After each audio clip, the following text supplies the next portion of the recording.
The steaks were sizzling loud on the grill, that kind of sound that takes over the entire backyard. But even that wasn't enough to cover my father's voice when he finally let out what he'd been sitting on. When he spoke, it cut right through everything like a sharp blade. "Hey, Madison," he called out with that smug, mocking grin he always wore when he was about to start something. "You're old enough now to start paying rent, or you can get the hell out of my house." And he wasn't the only one laughing. My stepmother, Denise, immediately broke into laughter like it was the funniest thing she'd ever heard, and my younger half-brother, Tyler, just leaned back in his chair, cracked open another beer, and acted like this was all some big comedy show. I was just standing there holding my paper plate so tight I nearly crushed it, the edges bending under my grip. It wasn't only what he said, it was when he chose to say it. Right there, in front of everyone, during a family cookout while neighbors were casually walking around the yard, pretending they didn't hear a thing. But they definitely heard it. That was the point. He wanted them to. He wanted to embarrass me in front of all of them. I slowly set my plate down on the picnic table and took a breath, trying hard to keep my voice from shaking. "You've been taking half my paycheck for years, Dad. I'm the one helping you keep the bills paid." He just twisted his mouth into that same exaggerated smirk and gave a lazy shrug, like I was the one being ridiculous. "That's life," he said. "If you don't like it, then go find somewhere else to live." Tyler let out a short laugh and added, "Yeah, good luck with that." The whole air around us felt heavy, thick with the smell of grilled meat and something worse underneath it. Disgust, betrayal. From across the yard, I could feel eyes locked on me. Everyone was waiting for me to fall apart, to stay quiet, to disappear and cry it off later in private. But not this time. I stepped forward until I was close enough to see the firelight from the grill reflecting off his satisfied face. "Fine," I said quietly, my voice steady, sharper than I expected. "You want me gone? Then you're about to get exactly what you asked for." He laughed again and waved the tongs at me like I was nothing more than a bug he was trying to shoo away. "Oh yeah? And where exactly are you planning to go? That little apartment of yours that's already falling apart? You don't even have savings, Madison." After that, the rest of the night turned into a blur of forced smiles and people whispering behind my back like I couldn't hear it. But while they were busy putting on their little show, something else was happening in my head. Plans were forming piece by piece. What he didn't know was that I'd already been working quietly for months behind the scenes, building something that was about to change everything. He had no clue that I'd just been handed the keys to my own place. By the time that barbecue wrapped up, I'd already made a decision. I wasn't going to stretch this situation out any longer than I had to. If he wanted me out, then he was about to learn exactly what that meant coming from me. And when I left, I wasn't just taking my clothes and boxes, I was taking back the control he thought he had over my entire life. The very next morning, I loaded up the last box in my car. My hands were shaking, but it wasn't from being upset. It was something else entirely. Excitement, nerves, and that rush you get when you know something big is about to change. I drove out to my new home, a modest but really nice 2-story house, white siding, with a wraparound porch that stretched across the front like something out of a dream. Even the air felt different there, lighter, cleaner. By midday, the deed was officially in my name, sitting right there on the kitchen counter. I texted my father a simple message. "I moved out. Now you can handle the bills." His reaction didn't take long. Less than an hour later, my phone lit up with his call. I didn't pick up. Then Denise called. I didn't answer that one either. By the time evening rolled around, I heard a truck pull up outside my new place. I looked out the window and saw him first. My father stepping out, his face pale and tight with anger. Denise got out after him, looking disgusted, like she'd just bitten into something rotten. I stepped out onto the porch, and she stopped at the bottom of the stairs. "You can't be serious," she said, her voice low but sharp, panic starting to slip through. I leaned on the railing, folding my arms. "I warned you. You said, pay rent or leave. So I left," I said, my voice tightening, "and now I'm done paying your bills too." The color drained from his face. Denise opened her mouth like she wanted to argue, but nothing actually came out. Tyler's car was parked right behind them, and even he looked uneasy now. That was the first time it really hit me. How much power I'd been giving them all these years without even realizing it. And I knew deep down, this was only the beginning. When they finally left, I stayed out on that porch for a while, just breathing it in. Not relief exactly. Not yet. But it was the first time in years I felt like I wasn't breathing on someone else's terms. I didn't waste time after that. I went back inside, opened my laptop, and started shutting down every service they'd been relying on that was still tied to me. Electricity, disconnected from my name. Gas, gone. Internet, water, car insurance. One after another, I cut it all off, and each confirmation email made it feel like I was finally standing a little straighter. About an hour later, my phone started ringing again. My dad. I let it go to voicemail. Then Denise. Then Tyler. One call after another, like they couldn't believe what was happening. I didn't pick up a single call or respond to any of the messages. By the time late afternoon rolled around, the family group chat had basically blown up with constant notifications stacking on top of each other. Dad had sent the first one. "This isn't funny, Maddie. The Wi-Fi is down." Denise followed right after. "You can't just cut people off like this. That's not what family does." Then Tyler chimed in too. "You seriously ruined dinner." I stared at my phone for a second, then typed out one message and sent it without hesitation. "I moved out. The bills are your responsibility now, and don't come here uninvited." I figured that would be the end of it. I really did. But then I saw his truck pull up in front of my house again. My dad stepped out first, his face locked tight with frustration. Denise came right behind him, arms crossed, wearing that same disgusted look like she was already mad before saying a word. Tyler stayed in the car this time and didn't even bother getting out. My dad stopped at the bottom of my porch steps and said, "All right, enough with this little stunt." I gave a small nod and replied, calm and steady, "You finally figured it out." He tried again, softer this time. "Just turn everything back on for a week. Let us figure things out." I met his eyes without backing down. "No," I said. "You've been taking half my paycheck for years. You made yourself clear last night. You wanted me gone, so I left, and I took my money with me." Denise let out this sharp, bitter laugh. "Wow, that's cold." I stepped down just a bit onto the walkway so they couldn't pretend they weren't hearing me. "No," I said evenly. "What's cold is laughing at your own kid in front of the neighbors like it's entertainment." I glanced around for a second, keeping my voice steady. "This?" I added. "This is nothing compared to that." My dad opened his mouth, but nothing came out. For the first time I could remember, he actually hesitated.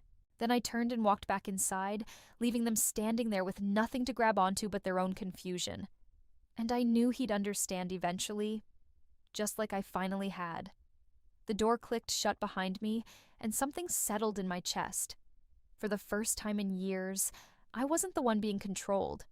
I was the one holding the lock. The next morning felt completely different. I woke up to a silence that didn't belong in that old house.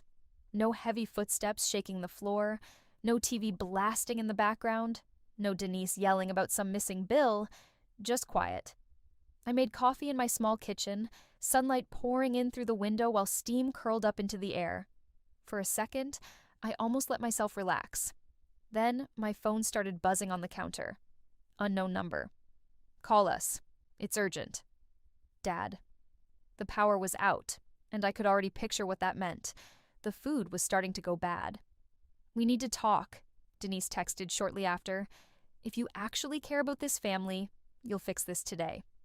I didn't even let myself get pulled into it. In my mind, I ended the conversation before it ever really started.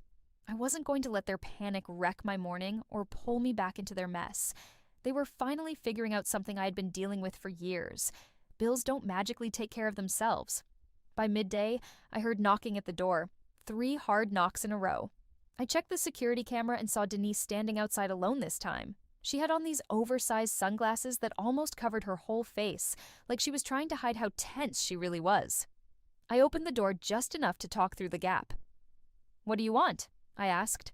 She tried to smile, but it came out tight and forced. "We just need the car insurance to stay under your name for a few more days. Tyler has an interview." I shook my head right away. "I already moved everything to my address. That policy is mine now," I said firmly. "If Tyler drives, he needs his own coverage." Her expression hardened instantly. "You're punishing us." "No," I said. leaning lightly against the doorframe. "I'm just not letting you keep punishing me." She blinked like she wasn't expecting me to sound that calm. "Your father is furious. He's only acting like this because he's stressed," she added quickly. "The store closed?" I asked flatly. She hesitated. "What?" "That store closed 3 years ago," I cut in. "He's had 3 years to stop leaning on me like a backup plan," I thought. For a second, her face shifted, like the mask slipped. The softness disappeared, and something colder came through. "You're going to regret this," she said quietly. "Sooner than you think." I didn't respond. I just shut the door. That night, while I was unpacking boxes in my new living room, my phone buzzed again. An email from my bank. Suspicious login attempt detected. My stomach tightened immediately. I logged in right away. Multiple failed password attempts were already logged. And then I saw something worse. A department store credit card I had never opened. In my name, tied to an address that wasn't mine. Everything suddenly snapped into place. My purse had gone missing at the old house a year ago and somehow reappeared 2 days later with nothing taken. Or so I believed. Tyler. I printed out every statement, every email, every record I could find, and placed it all into a folder. On the front, I wrote one word in thick black marker: boundaries. Because at that point, this wasn't just about walking away anymore. I was building something solid. A record. A case. Around midnight, my phone buzzed again. A message from Tyler.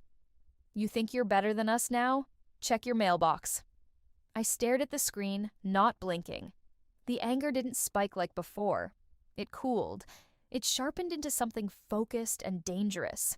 They weren't just taking my money anymore. Now they were messing with things they had no business touching. They were losing control. And the more they realized it, the worse things got. The next couple of days were eerily quiet.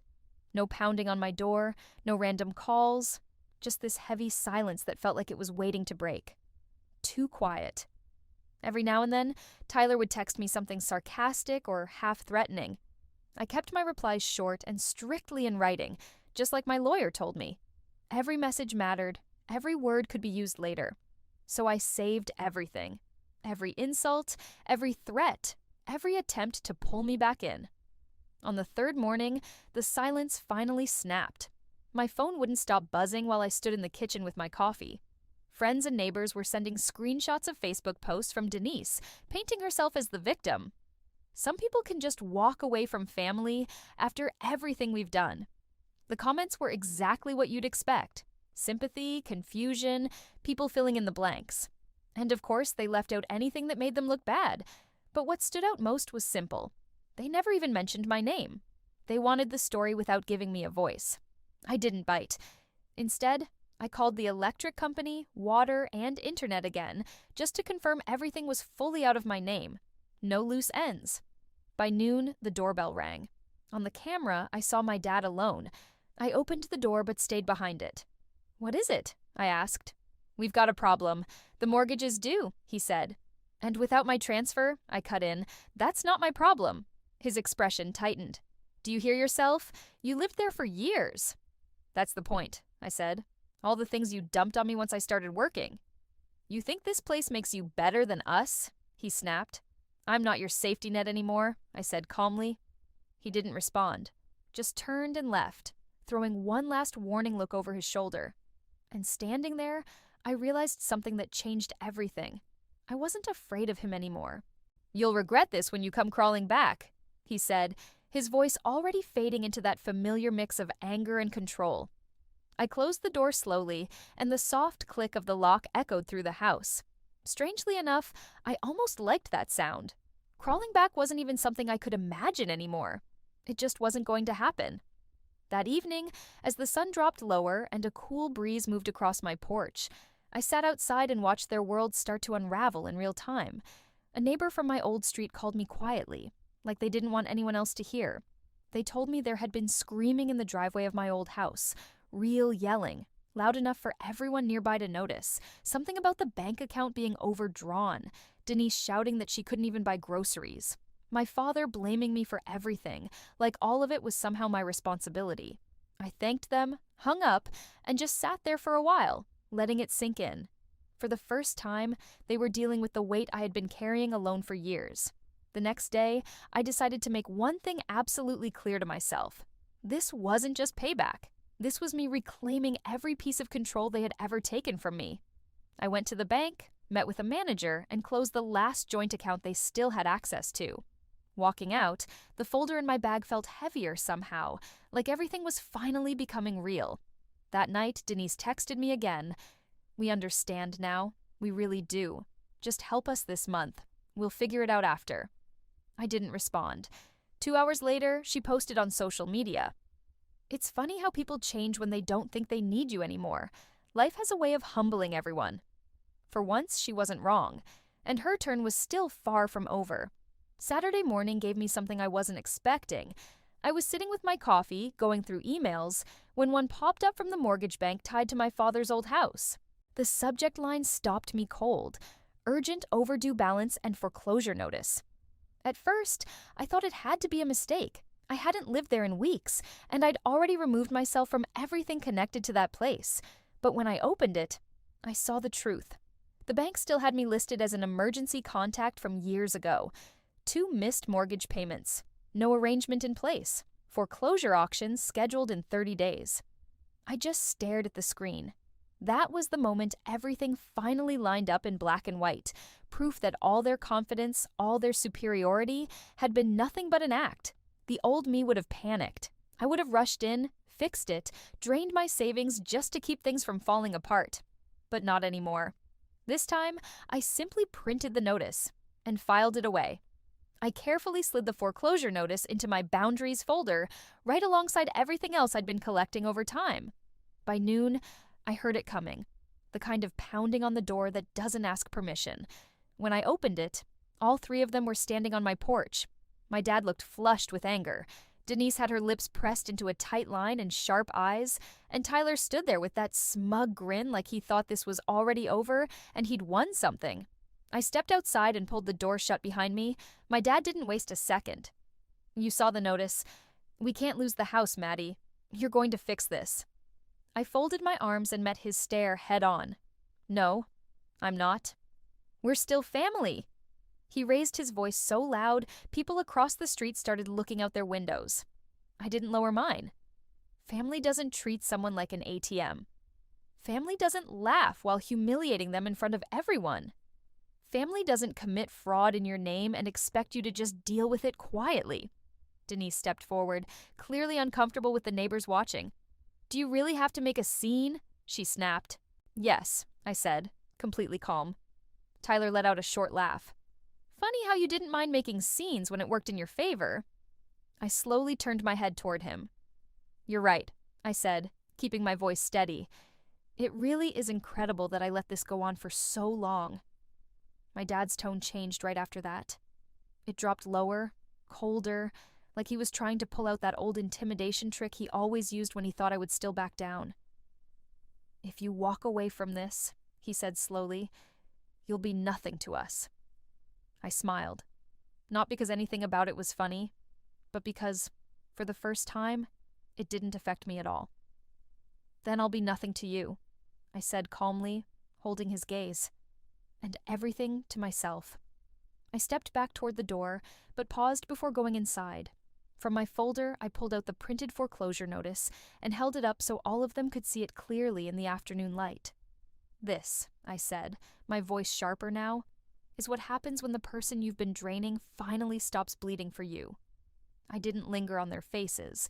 I just let the moment sit there, heavy and uncomfortable. Then I let the paper fall from my hand, landing right at their feet on the porch. No explanation, no extra words.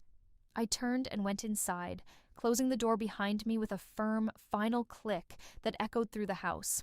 Through the blinds, I watched them stay frozen for a few seconds, like none of them were sure what they were supposed to do next. My dad stood completely still, like he was trying to process something that didn't fit into his version of reality. Denise avoided looking at anything directly, her eyes drifting toward the neighbor's yard, suddenly very aware of being seen. Tyler just kicked the paper lightly on the ground, restless and angry, like destroying something small would fix something much bigger. And then, one by one, they left without saying another word. That night, I finally let myself sit down and breathe. I posted a single sentence on social media, nothing more. Sometimes the greatest gift you can give someone is the chance to stand on their own. The reaction was almost immediate. Messages started coming in, friends, neighbors, even people I barely knew, asking if I had moved, congratulating me, offering support, trying to piece things together. I never mentioned my family by name. I didn't need to. At this point, the story had already written itself in everyone else's minds.